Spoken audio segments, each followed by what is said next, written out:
Hi welcome to துல்ஹத் channel. இன்றைக்கி என்ன ரெசிபி பார்க்க போகிறோம் அப்படின்னா ஒரு ஸ்வீட் ரெசிபி தாங்க, ஒரு லட்டு ரெசிபி. எப்படி செய்கிறதுன்னு வாங்க பார்க்கலாம்.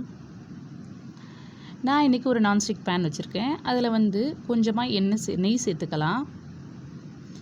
இது ஃபுல் அண்ட் ஃபுல் நம்ம நெய்யை வச்சு தான் செய்ய போகிறோம்.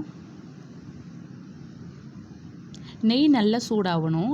நெய் நல்லா சூடான பிறகு இதில் 2 கப் அளவுக்கு நம்ம வெள்ளை அவுள் அதை எடுத்துக்கலாம். அவுள் உடம்புக்கு ரொம்ப நல்லது. ஸோ இந்த மாதிரி செஞ்சு கொடுத்தீங்கன்னா குழந்தைங்கள் பெரியவங்க வரையும் நல்லா விரும்பி சாப்பிடுவாங்க. இப்போ நம்ம 2 கப் அவுள் எடுத்துக்கிட்டோம். அதை நல்லா கோல்டன் கலர் வர அளவுக்கு நம்ம ஜஸ்ட்டு வறுத்துட்டா போதும். நல்லா வருங்க, நல்லா ஃப்ரை பண்ணுங்கள்.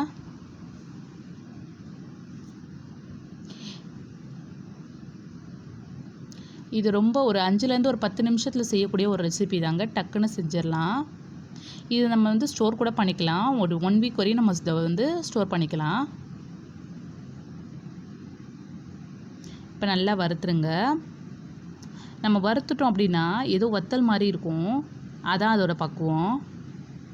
நீங்கள் சாப்பிட்டீங்கன்னா அதிலே தெரியும். அது நார்மல் சிப்ஸ் மாதிரி இருக்கும். நல்லா கோல்டன் ப்ரௌன் வந்தவுடனே நீங்கள் ஒரு பிளேட்டுக்கு ட்ரான்ஸ்ஃபர் பண்ணிடுங்க.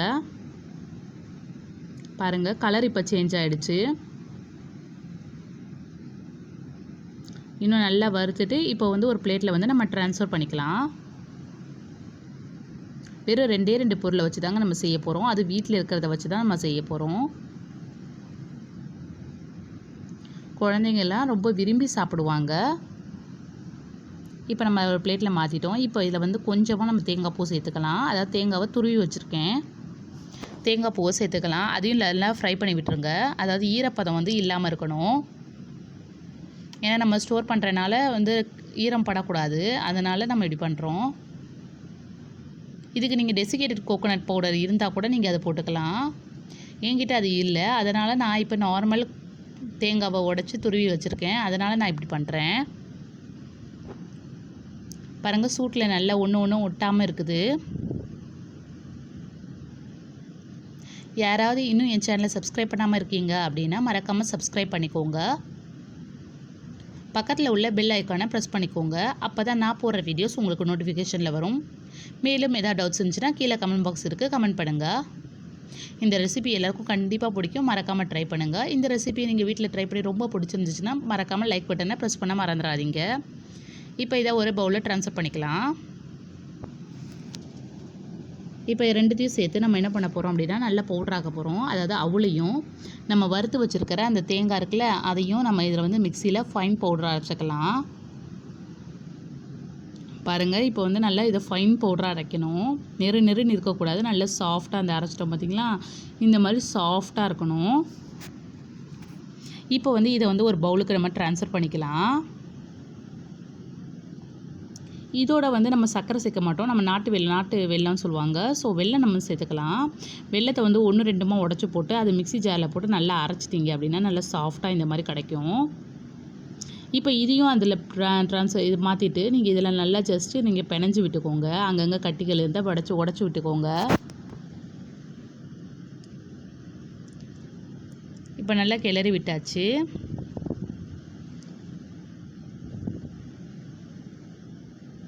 ரொம்ப டக்குன்னு செய்யக்கூடிய ஒரு ரெசிபி தாங்க இது. இப்போ நீங்கள் இப்போ நம்ம தாளிக்க போகிறோம். அதுக்கு நம்ம தேவையான அளவு நெய் சேர்த்துக்கலாம். நெய் நல்லா சூடாயிடுச்சு. இந்த ஸ்டேஜில் நம்ம என்ன பண்ண போகிறோம் அப்படின்னா, நான் கிஸ்மிஸ் அதாவது திராட்சையும் பாதாம் பருப்பையும் லேசாக 1-2 உடச்சி வச்சுருக்கேன். அதை நல்லா ஃப்ரை பண்ணி விட்டுருங்க. அதாவது காஞ்சி திராட்சை நல்லா பலூன் மாதிரி நல்லா பெருசாக வரும் பாருங்களேன்.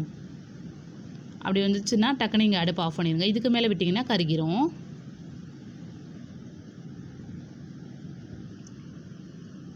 இப்போ இந்த மாதிரி நல்லா வந்துருச்சு. இப்போ நீங்கள் அடுப்பு ஆஃப் பண்ணிட்டு இதை நம்ம பிணைஞ்சு வச்சுருக்க அந்த மாவோடு சேர்த்துக்கலாம்.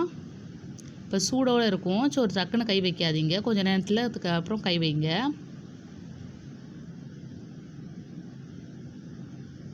இப்போ நல்லா பிணைஞ்சு விட்டுக்கோங்க.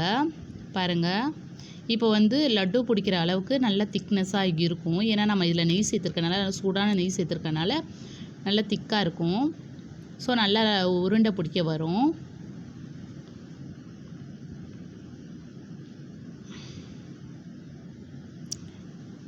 இப்போ நம்ம வந்து உருண்டை பிடிக்க ஆரம்பிக்கலாம். லட்டு உருண்டைங்க மாதிரி நல்லா பிணைஞ்சி விட்டுக்கோங்க.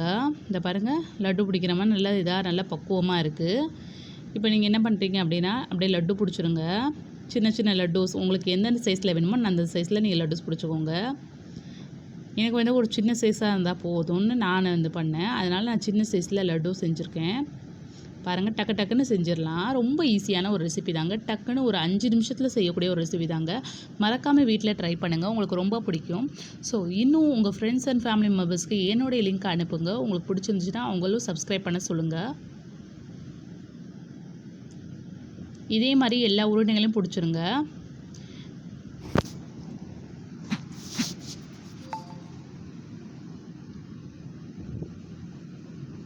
அவ்வளோதாங்க, நம்மளுடைய அவுல் லட்டு ரெடி ஆகிடுச்சு. இது ரொம்ப ஹெல்த்தியும் கூட, குழந்தைங்களுக்கு நல்லா கொடுக்கலாம்.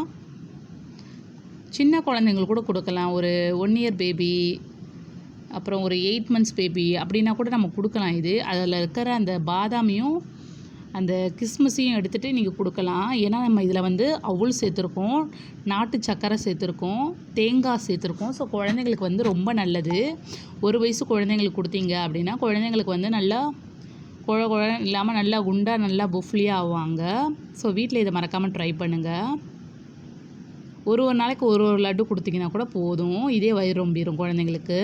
ஈவினிங் ஸ்நாக்ஸாக கூட நீங்கள் கொடுக்கலாம். நீங்கள் வந்து இதை வந்து மேக்ஸிமம் ஒரு வாரம் நீங்கள் வந்து ஸ்டோர் பண்ணிக்கலாம். ஒரு நல்ல ஏர்டைட் கண்டெய்னரில் போட்டு வச்சு நீங்கள் இதை ஸ்டோர் பண்ணிக்கலாம். இதே மாதிரி எல்லா லட்டு உருண்டையும் நம்ம பிடிச்சிடலாம். நான் இப்போ 2 கப்பு எடுத்திருக்கேன் அவள். அதுக்கு எனக்கு கிடச்ச லட்டூஸ் வந்து ஒரு 15 லட்டூஸ் கிடச்சிச்சு, தாராளமாக கிடச்சிச்சு. ஏன்னா நான் சின்னதை இது பண்ணிக்க, உங்களுக்கு பெருசுன்னா பெருசாக நீங்கள் இது பண்ணிக்கலாம். ஏதாவது ஃபங்க்ஷன் அப்படின்னா கூட இது கூட செய்யலாம். யாராலையும் கண்டுபிடிக்க முடியாது இது அவ்வளோன்னு சொல்லி, அந்த அளவுக்கு டேஸ்ட்டாக இருக்கும்.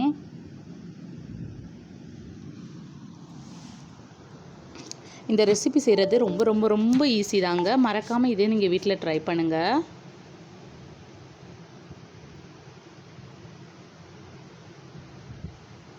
பாருங்கள், சட்டுன்னு செய்யக்கூடிய ஒரு ரெசிபி தாங்க இது. இதே மாதிரி எல்லாத்தையும் நீங்கள் செஞ்சு வச்சுக்கலாம். எங்கேயா வெளியே போகிறீங்க அப்படின்னா கூட இதை நம்ம எடுத்துகிட்டு போகலாம். நல்லா பசி தாங்கும்.